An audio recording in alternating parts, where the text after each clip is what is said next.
Behold, a voice out of the heavens said, "This is my beloved Son, with whom I am well pleased." In that single, thunderous declaration, God revealed more than a moment. He revealed a truth that echoes through every heart and every age. The Father's voice affirms identity, declares purpose, and bestows grace. To listen is to remember who we are. Beloved children, known intimately by the Creator, chosen not by our merit but by divine affection. When the heavens broke open and spoke, heaven's approval was not reserved for perfection but pronounced over humble obedience and steadfast love. In that assent we find the pattern of spiritual life. A calling to trust, a call to follow, and a promise that God delights in those who turn to Him. This proclamation invites us into courage. To be beloved is to stand in the light of God's gaze, to have a place of belonging when loneliness encroaches and doubt whispers. Belovedness does not shield us from trials, but it frames them with meaning. Trials refine, and the Father's pleasure is often found not in our avoidance of hardship but in our loyalty through it. We are encouraged to step forward with hope, to act in faith, and to reflect the heart of one who names us dear. Moreover, this voice teaches us how to speak to others. We are called to pronounce dignity where the world pronounces shame, to lift those crushed under condemnation with words of reconciliation and peace.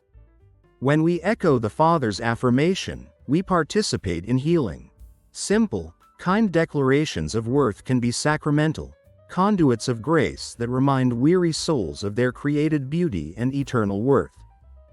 Live, therefore, in the confidence that your life matters to God. Let His pleasure in you be an anchor when storms blow, and a lamp when paths are unclear. Cultivate a posture of listening, so that the quiet voice of heaven might still continue to instruct and encourage you. Offer your days as a response, faithful service, humble love, and a heart eager to obey. Finally, remember that this declaration points beyond the moment to a greater mystery of redemption. In the beloved Son, we see restoration promised to all who believe. Embrace the truth. You are cherished, affirmed, and invited into a life shaped by divine love. Walk forward in that affirmation, bearing witness with your life to the joy of being known and the peace of being loved. Let this affirmation shape your relationships and choices. Be gentle with yourself and with others, offering forgiveness as freely as you have received it. Seek the shelter of prayer, and feed your soul with scripture and worship.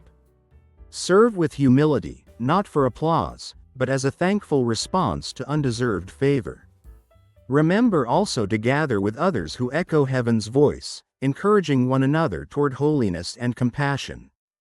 In all things, let the Father's pleasure be the compass that guides your footsteps toward abundant life. Receive it, and live boldly.